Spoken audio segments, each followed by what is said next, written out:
Senator and Michigan Senate Majority Leader, Mike Shirkey. Hi, Mike. Good afternoon there, fellow. Hey, wasn't that a fantastic group you had on before me? Amazing. That's awesome. Yeah. It's just awesome what they've done, and the reputation they've created. Of course, you contributed to that, you know, with your coverage, but they're a pretty amazing group. They really are. It's mind-boggling, really, what they've accomplished. Yeah, it's a good story. Yeah, and we get to enjoy the benefits of their 5 years of work in the community for decades, I hope. It seems like just yesterday they started, but it's 5 years ago, wasn't it? 5 years. Wow. And despite the pandemic, they still put they had, scaled down events for 2 of the years. Yeah. So today, you mentioned before the show that you wanted to look at a clip again from an interview that was on our show, and it was, I think, pretty early in the pandemic. It was, and that's when you had the big round table. Yes. So we had to stay. Yeah. So we didn't want to get too close to one another. Well, you wanted to take a look at this. So here's a couple minutes from, I believe, May 2020. Let me tell this story. I'm not going to reveal the family. It's a family in this area. A good friend of mine. I woke up Sunday morning to a text message, frantic, because her dad had just died, and it was in an area a few hours from Jackson, and they were concerned about not being able to do a funeral because the executive orders put limitations on funerals. Even if they're socially distanced, they still put limitations on funerals. So I dug into it, and I asked her, tell me a little bit of the background. I'm going to do this, try not to cry. So she said, Mike, my dad, he's 85 years old, big strapping farmer, bigger than me. Picture of health. He fell and had a closed-head injury early in the year.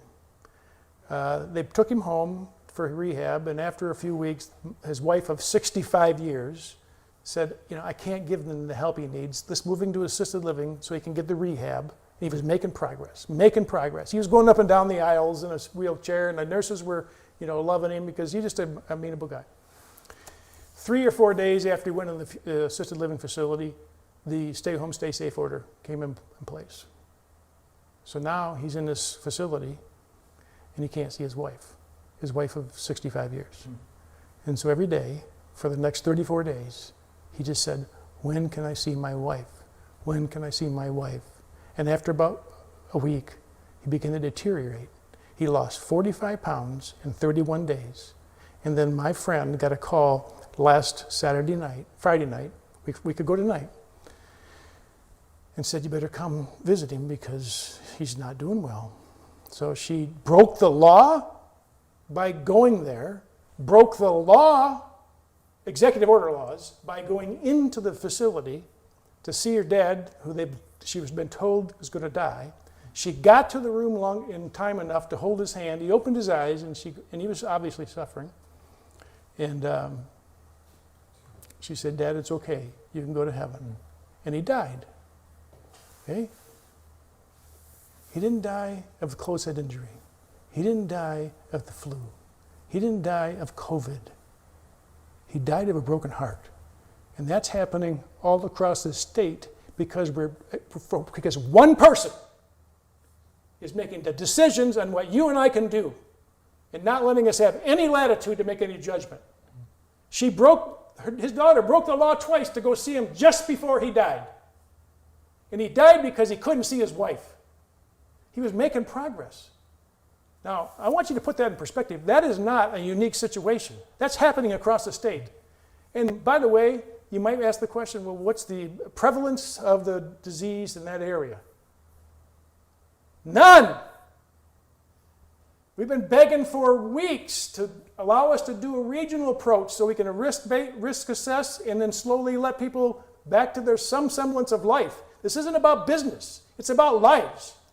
And we locked down an entire state, and we're costing lives for other reasons.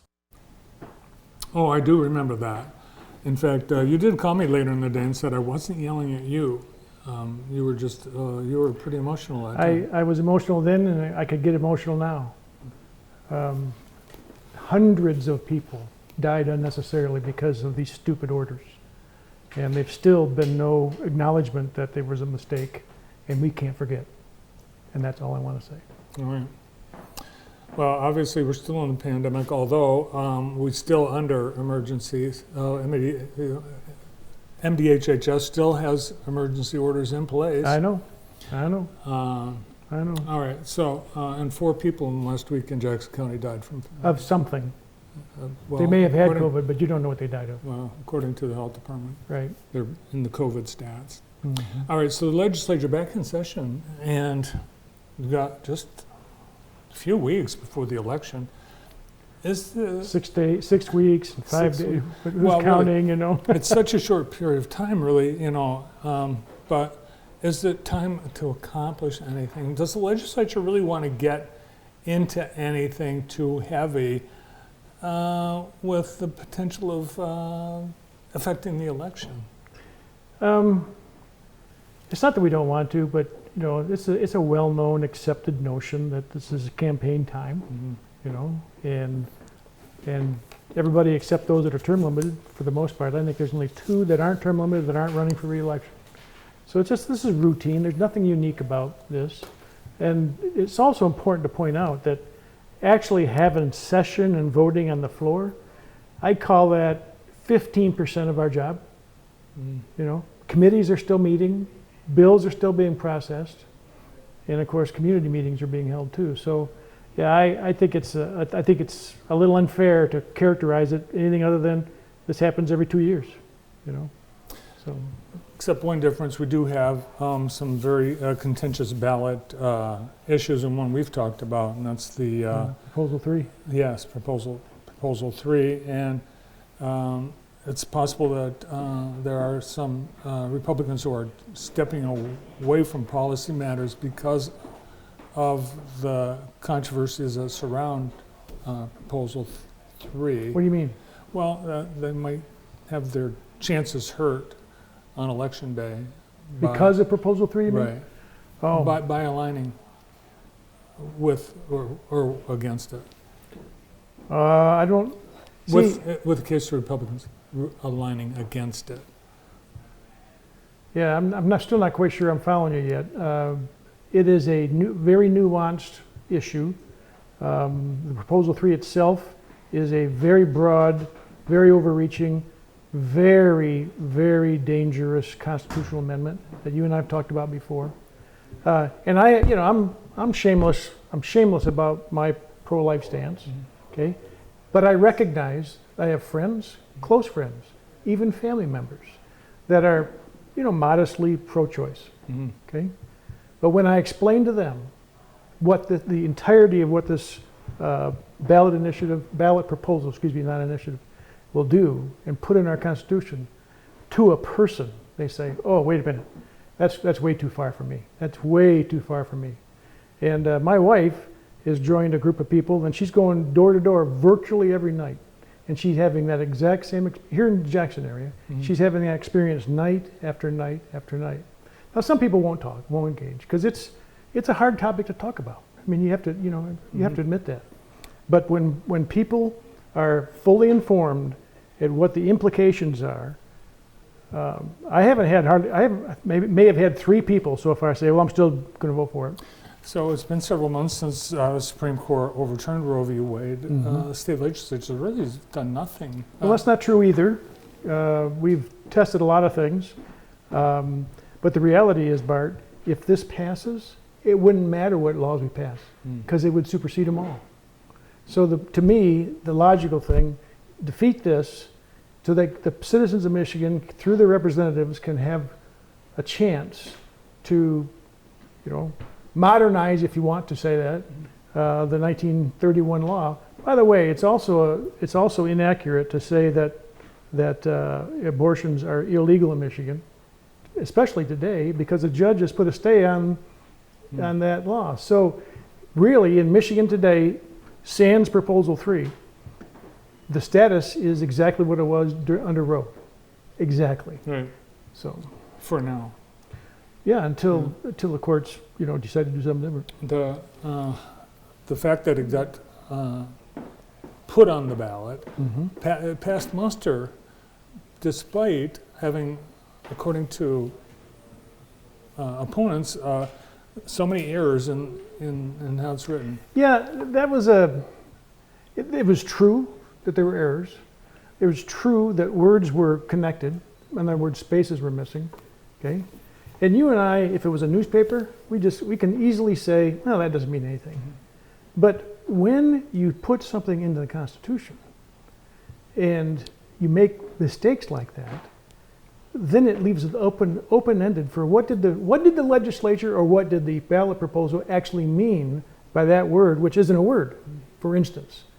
What's to me strange is that all the money that was spent putting this together and promoting it, that they didn't have smarter people doing the fine print in the last minute checking to eliminate. These were not. They were just dumb. Right. Just So dumb. who wrote these? Who wrote them? I don't know. We don't know. I don't know I mean, who wrote it. it came from someone. So Yeah. an individual essentially wrote a constitutional amendment. Right. That, Right. Yeah. Yep. But So that's I'm sorry. Go ahead. That's the way our state government is set up. Yeah. People There's can- nothing about the proposal process that anybody did anything wrong, other than they kind of bumbled the language. Mhm. You know, it is in our Constitution that citizens can advance constitutional Mhm. amendments, but All right. In the first, you had a session day this week, and you introduced a resolution that calls for the video clips that are part of training from the Michigan Department of Education, specifically the LGBTQ students project, that the clips be pulled. Right? Is that what you said? the training is, in my mind and in a lot of people's mind, is just another step in the direction of government and bureaucracy stepping in between kids and parents. So interestingly, the governor and Tudor Dixon, the Republican candidate for governor, agree with you that these clips, they're not either appropriate, they're offensive. Bottom line, they shouldn't really be available to teachers. Well, yes and no. Tudor was very clear in her perspective. The governor was more nuanced, and she said, I'd like the state superintendent to reevaluate the videos and possibly look at redoing the videos. She never said a strong statement in support of parent rights.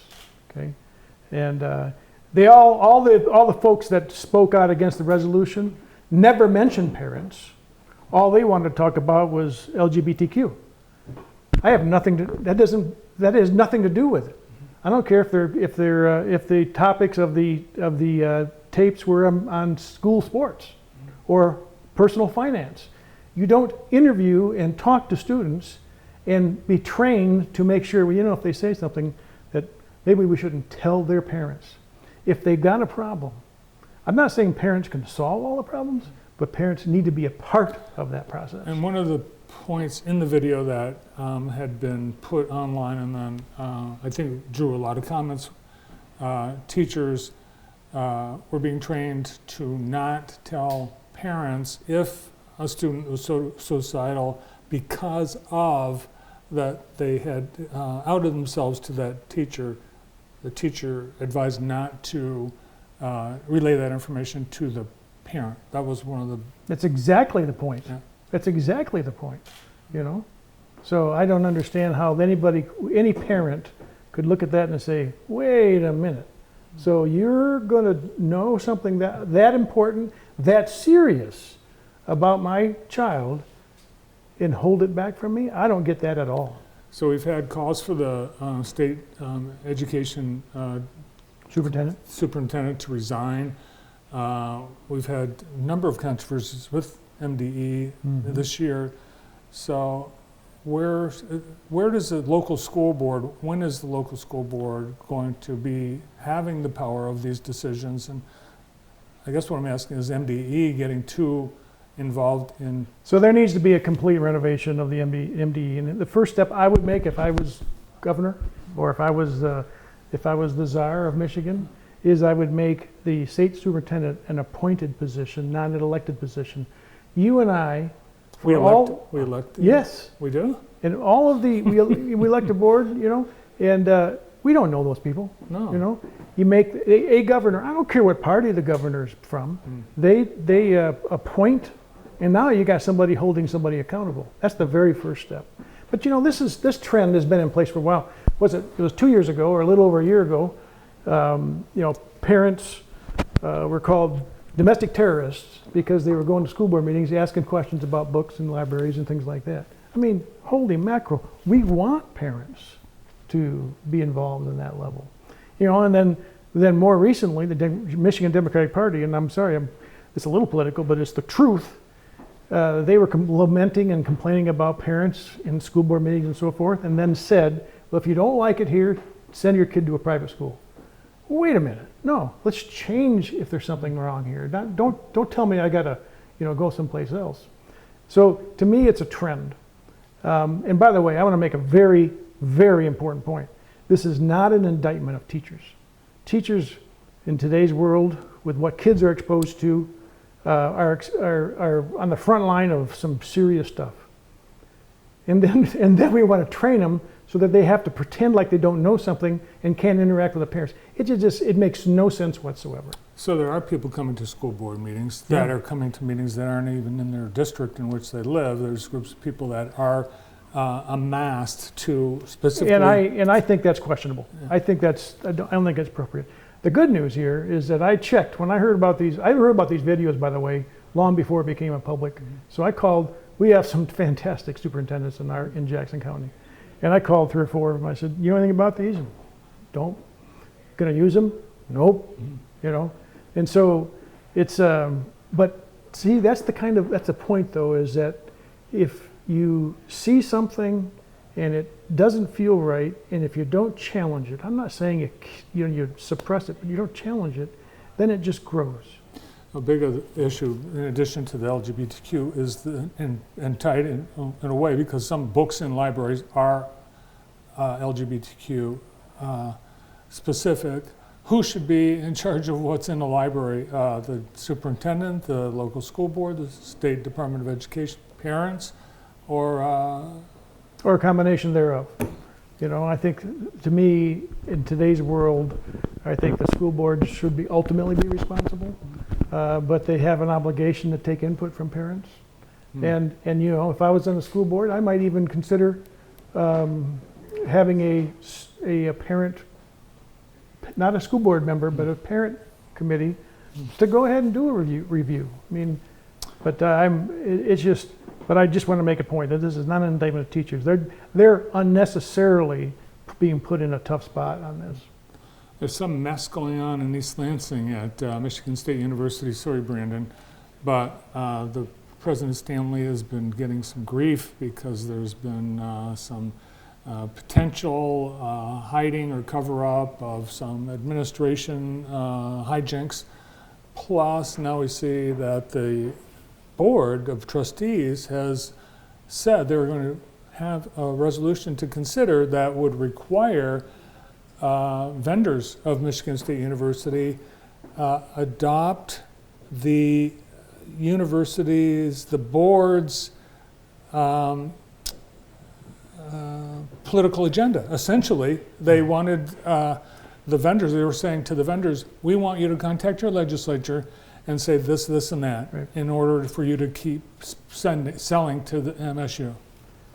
That is way over the top. And when I heard about that, I was not bashful and not shy about saying they better stop that and stop it right now, or we will call emergency appropriations committee meetings and just start slashing funding. Would you pull their money? Darn right we would. Thankfully, they pulled that off their agenda. Cooler heads prevailed, and they didn't process it. It's not that it's bad to discuss that kind of thing, but when you take it as far as wanting to offer a resolution, because all of us have crazy ideas, that's okay, but the collective heads of in this case, the trustees, they did arrive at the right, in my mind anyway, at the right decision. Well, And it's almost extortion. You're telling a, it is extortion. No, there's not almost. It is It is extortion. extortion. And on President Stanley, I don't know enough detail about that to know, and that, you know, I think that there've been a lot of people jumping to conclusions there. So I think that should people just need to stand down and let the investigative process, if there is one, take place. So. well, we've seen so many controversies on both the Michigan State and U of M boards of trustees. And again, these are boards where we elect Mm-hmm. the members. Mm-hmm. Yep. And And we don't know these people. and it's hard to know them. It's hard to know. It's We hard to know know some them. of them, but we Yeah. don't know them. It's hard to know them. All right. Anything else? No. Vote yes on proposal 1, vote no on proposal 2 and proposal 3. What's the other one? Oh, the election. What's the other one? Proposal 1 is term limits. Oh, term limits. And yeah. we are reducing the amount of time a legislator can serve, reducing it. Okay, we're not increasing it, but we're allowing them, a person, to decide if they want to spend the entire 12 years in the House or the Senate without having this, you know, balance between the two. And I think it's very wise. It seems ridiculous, really. I mean, there's Which really, part? in the total number of years that someone can serve stays the same, whether it's in the House or Senate, really. That's what changes. But the question of term limits, we have the term limits. If people are for them, we have them. If It's people called are an against election, them, yeah. Well, I mean, but you're not given a choice. If I wanted no term limits, I don't have that choice. Well, you remember, this was a ballot proposal, citizen-initiated drive, that was, signatures were collected, so you have that choice. You could Right. start your Oh, own I petition. can start a petition. Oh, Yes, yes. okay. The All proposal 2 is promote the vote, which would gut all of the provisions of safe and appropriate election that we have passed and the governor signed. Uh-huh. And I think that's a step in the negative direction. So. I think the smartest thing to do is read the proposals. Absolutely. Read the proposals. Yep. And Because at the election, I mean, the ballot, it's long and they're wordy. Yeah, and plus everyone's going to have new people they've never heard of on their ballot for state representative, state senate, and so on. But there's one person that's not going to be on the ballot. You. That's right. Ever? Ever. Ever. Okay. Term limited. Well, you could. Ah, ah, ah, ah, ah, ah.